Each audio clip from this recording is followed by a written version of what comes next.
pagi, Bu. Silakan duduk. Perkenalkan, nama saya Luciana Salsa. Saya ahli gizi di rumah sakit ini. Kalau boleh tahu, keperluan Ibu kesini untuk apa ya? Saya kesini disuruh sama dokter rumah sakit ini untuk mengunjungi ke ahli gizi di rumah sakit ini. Ya. Saya dikasih rujukan sama dokter. Ya. Di sini sebelumnya saya akan menjelaskan tujuan dari konseling gizi ini ya Bu ya. Iya. Jadi tujuannya itu untuk membantu menyelesaikan masalah dan mencari solusi masalah dari keluhan Ibu. Ya. Juga saya akan menjelaskan tentang proses konseling ini, yaitu saya akan menanyakan kebiasaan makan Ibu, terus juga makanan yang kemarin dikonsumsi, terus juga Ibu jangan takut kalau misalkan jangan malu buat ngungkapin semuanya karena dokumen Ibu di sini dirahasiakan. Ya Bu ya. Iya. Ibu kalau boleh tahu nama Ibu siapa ya? Bu Erna. Ibu Erna. Ininya pekerjaannya apa Bu? Ibu rumah tangga. Ibu rumah tangga. RT ya. Agama Islam. Oke. Saya lihat surat rujukannya Bu. Ini Bu. Oke. Sebelumnya Ibu sudah menimbang berat badan dan mengukur tinggi badan? Kalau tinggi badan tahu, tapi kalau untuk berat badan belum. Takut naik turunnya kan tidak tahu. Dari seminggu ini gitu. Ya. Ada yang stabil, turun, naik gitu nggak tahu. Tinggi badannya berapa ya? 160. Tinggi badan 160. 160. Berat badan belum ya Bu ya? Belum. Yaudah, sekarang kita ukur berat badannya dulu ya.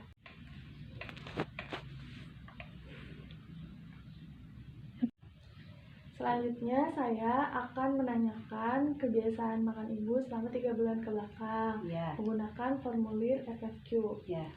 Di sini saya harap Ibu bisa membantu saya untuk mengingat makanan-makanan yang Ibu konsumsi ya Bu ya. Ya. Yang pertama, untuk konsumsi nasi putih, Ibu berapa kali mengonsumsi? Ada 2 atau 3 kali sehari. 3 kali sehari. Biasanya setiap konsumsi itu nasinya itu segimana? Paling secentong lebih dikit, secentong. 1 centong setengah. Secentong lebih lah. 1 centong setengah. Terus ubi jalan apa Ibu mengonsumsi? Nggak pernah. Tidak pernah. Nggak pernah. Tidak pernah. Singkong? Nggak pernah. Kentang? Iya sering. Berapa kali sehari atau per minggu? Paling sebulan bisa 2 kali. Sebulan 2 kali. Kentangnya itu berapa buah? 4. 4 buah. Itu 400 gram. Mie instan?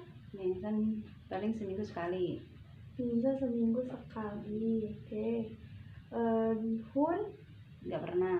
Bihun nggak pernah. Mie basah? Nggak pernah. Tidak juga. Roti tawar? Paling sebulan 4 kali. Sebulan 4 kali.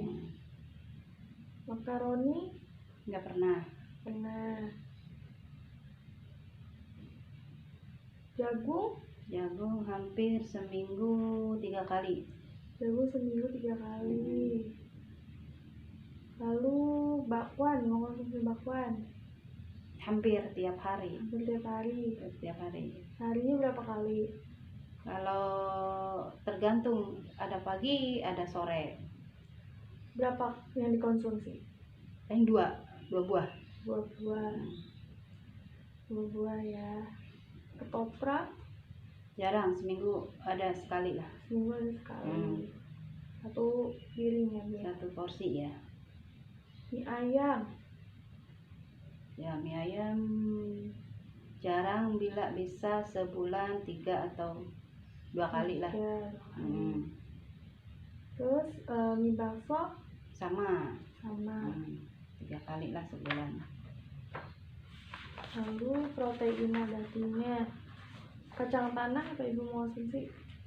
Kacang tanah paling sebulan ya 2 kali. Bulan 2 kali. Oncom Oncom juga sama, sebulan paling 2 kali. bulan 2 kali. Nggak terlalu sering ya. Tahu Hampir seminggu. Ya seminggu itu full, tapi bisa seminggu 4 kali. oke. Itu mengonsumsinya Digoreng goreng ya? ya. Goreng. Tempe juga sama? Sama. Sayuran nih, bayam Gak pernah. tidak pernah. Pernah. Sayur sop Sering, seminggu 3 kali bikin. Kacang panjang Sebulan paling 2 kali lah. oke.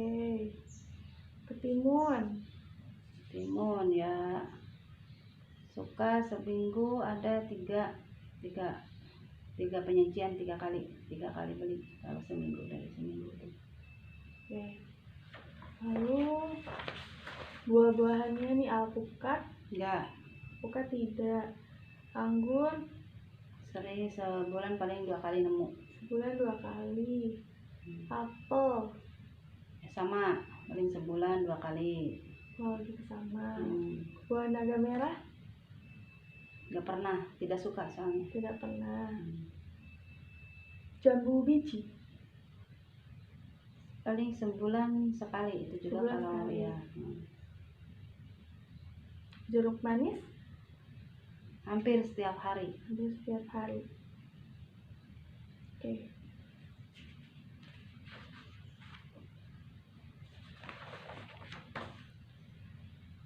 Nah, ayam hampir tiap hari. hampir tiap hari. Daging sapi Ya paling sebulan 3 kali lah. sebulan 3 Untuk kali. masak ya. Hati ampela Yang pelah sama, hampir sebulan 4 kali 3 kali. telur ayam Setiap hari. setiap hari. Seharinya berapa kali? Sekali. Sehari sekali. Cuma untuk pelengkap makan aja. Susu sapi Tidak suka.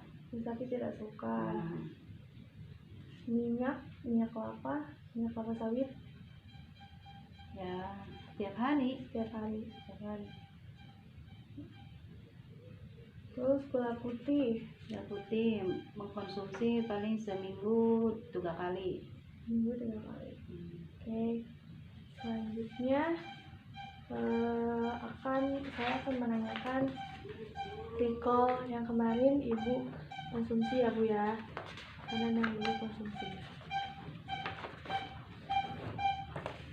Terus pertama kali ibu bangun tidur jam berapa? Jam 4 atau setengah 5 subuh. Jam 4.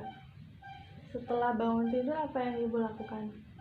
Ke dapur, cuci piring, beres-beres, sapu, setelah itu ya nyuci baju. Terus ya paling minum. Terus setelah itu ya sarapan. Sarapannya Kalau nggak bubur ya yang kemarin kupat tahu. yang kemarin bubur atau kupat tahu? Yang kemarin itu kupat tahu. Kupat tahu. Ini yang ibu kemarin konsumsi ya. Kupat tahu ya. Kupat tahu. Jam berapa? Jam 7.30-an. Pas 7.30. waktunya sarapan. Kupat tahu. Minumnya Air teh. air teh. Kemudian setelah sarapan pagi itu ibu ngapain aja? Ya kegiatan harian ibu-ibu itu ya ngepel, cuci baju, ya beres-beres rumah aja. Setelah beres-beres rumah ibu Nonton TV, nonton TV. Lalu Ya paling nonton TV aja, baca-baca gitu, baca-baca apa ya udah nonton. makan siangnya Makan siang jam 11. jam 11. Makan apa? Makan sayur Sayurnya sayur ayam sayur ya. sayur Nasi, terus apa lagi? sama jagung. Perkedel jagung. Jagung. Minumnya apa? Air teh. Terus makan malamnya jam berapa? Jam 19.30. Makan apa ya? Telur. Makan telur. Telurnya terus Diceplok. habis telur apa? Telur dikasih kecap. Telurnya dikasih kecap. Oke. Terus oke, berarti kesimpulannya dari data FFQ dan recall ibu sudah cukup baik mengonsumsi makanannya. Ya. Karena ibu sudah beragam, lengkap, sudah ada karbo, sayuran, buah juga ada, lalu proteinnya juga ada, Ya. nabati maupun hewani. Namun ibu masih sering mengonsumsi teh, tuh Bu. Karena dari data biokimia juga ibu ini kadar hemoglobin ibu ini sebesar 8 gram per desiliter.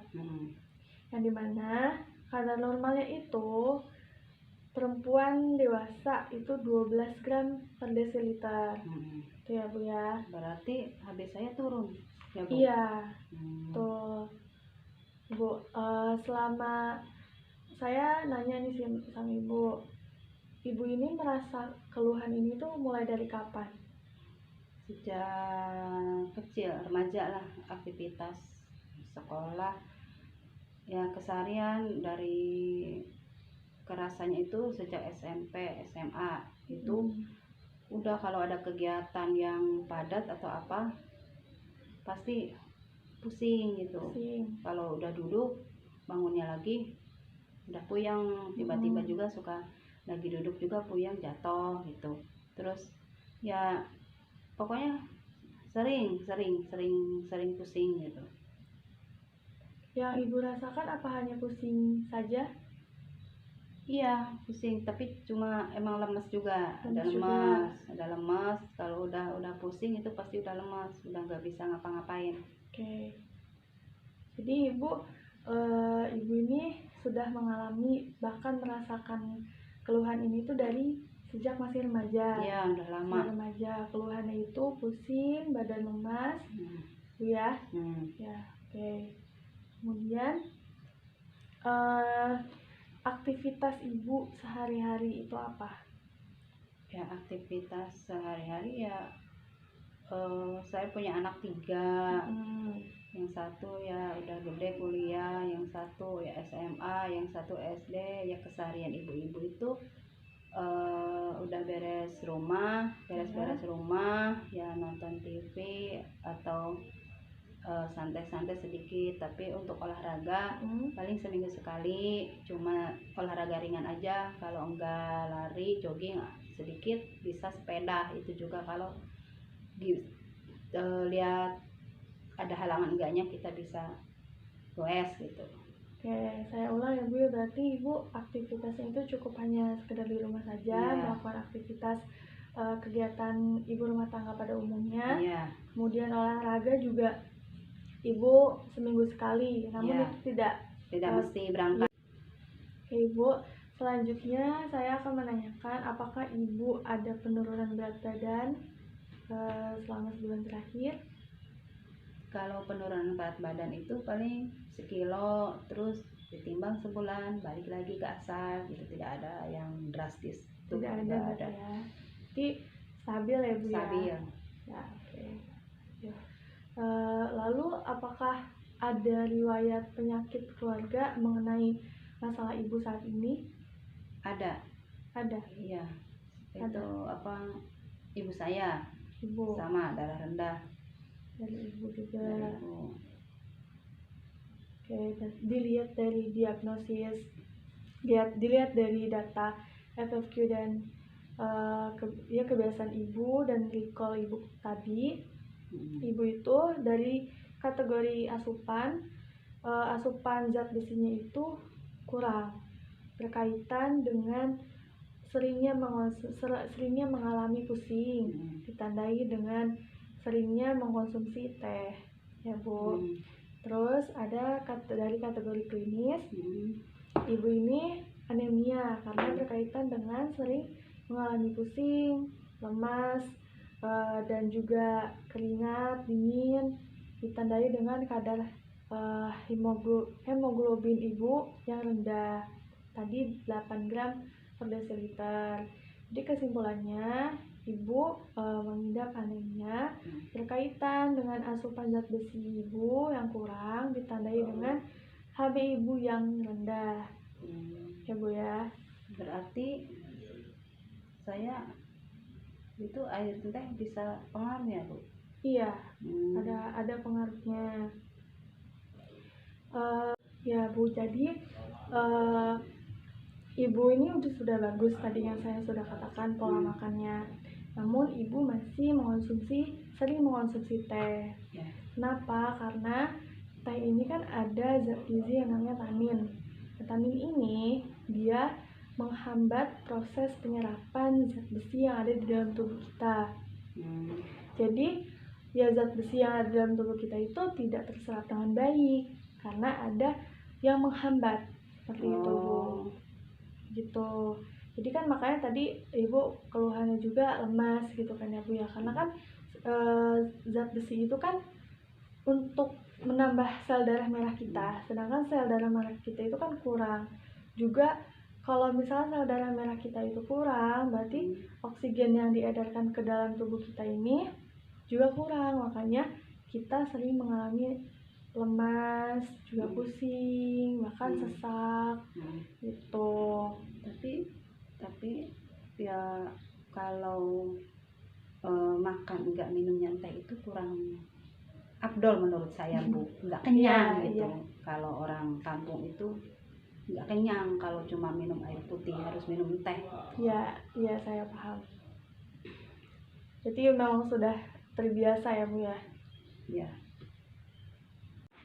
Berarti yang harus dikonsumsi itu sama saya apa? Saya tidak terbiasa kan dengan itu apa? Harus minum air teh itu. Tapi untuk yang lain kan tidak tahu gitu. Jadi harus yang dikonsumsi saya itu apa?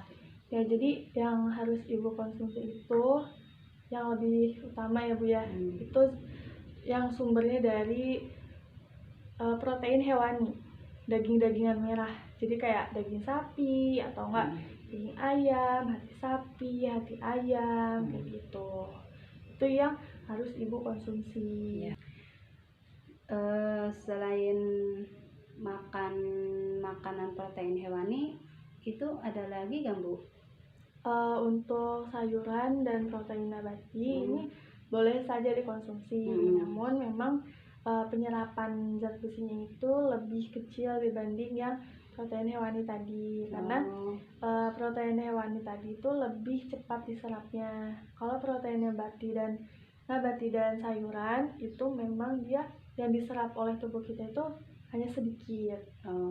Berarti emang harus makan daging-dagingan.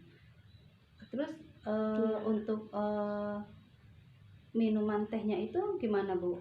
Untuk mengonsumsi teh itu sebenarnya boleh, tapi jangan dikonsumsi berbarengan gitu Bu. Jadi ada jedanya sedikit. Ada jedanya gitu. Jangan langsung dikonsumsi bareng. Ya. Caranya bagaimana Bu? Caranya gini. Jadi kita dibatasi ya Bu ya, dibatasi tehnya itu. Jadi Ibu menggantinya itu dengan cara apa? Ibu suka jeruk, jambu biji? Suka. Nah, jadi digantinya itu sama minuman yang mengandung vitamin C.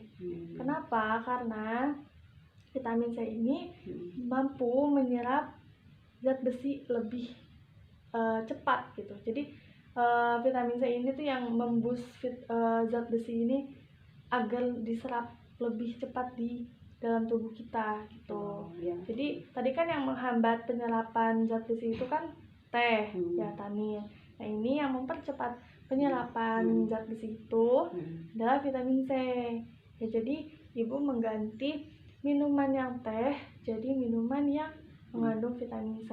Bisa jeruk, ya, bisa jeruk, bisa lemon, bisa jambu biji, gitu. Wah, benar juga ya Bu. Saya suka dengan jeruk sama lemon. Ya, oke. Sejauh ini apakah Ibu siap melakukan diet ini? Siap. Ya, demi kesehatan saya Bu, saya bersedia. Kalau boleh saya minta, Ibu, apa saja tadi yang saya sampaikan, apakah Ibu sudah paham? Sudah paham. Tidak mengkonsumsi teh yang berlebihan. Terus harus banyak mengkonsumsi protein hewani. Terus minuman buah-buahan juga, sering minum buah-buahan, bisa di jus atau bisa dikonsumsi langsung. Sama sama sayur juga gitu. Ya, saya lihat Ibu sudah paham sama apa yang saya jelaskan. Pokoknya Ibu semangat, jangan ingin menunjukkan. Ini ada leaflet tentang anemia. Dan di sini dijelaskan bahwa kondisi anemia itu kondisi ketika darah merah ini tuh tidak cukup dalam tubuh kita, yang disebabkan kurangnya sel darah merah atau sel darah merah yang tidak berfungsi dengan baik di tubuh kita. Karena aliran oksigen ini yang ada di dalam tubuh kita itu berkurang. Terus di sini ada makanan yang baik dikonsumsi. Tadi kita sudah jelaskan, konsumsi daging merah, ayam, ikan, udang, kerang. Itu di sini ada ini gejala anemia: lemah, letih, lesu, lunglai, lelah, terus denyut jantung cepat, pusing juga, pucat. Itu ini kadar normalnya. Kadar normalnya ada di sini. Terus tadi yang mempercepat penyerapan Fe, ada jeruk, ada jambu biji, ada lemon. Cara pencegahannya ini, Ibu mengonsumsi makanan yang tadi yang saya anjurkan, lalu atau Ibu mengonsumsi minuman, bukan minuman, jadi tablet tambah darah. Ibu minum tablet tambah darah. Lalu ini tadi makanan yang menghambat penyerapan zat besi. Ada teh, ya, ada tanin, terus ada kalsium juga, ada polifenol dari coklat tuh. Jadi jangan dikonsumsi berbarengan, kasih jeda gitu.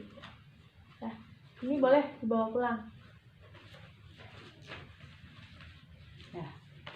Ibu jangan lupa nanti 2 minggu depan Ibu balik lagi ke sini ya. Oke Bu, terima kasih ya, sudah membantu saya. Ya. Assalamualaikum. Waalaikumsalam.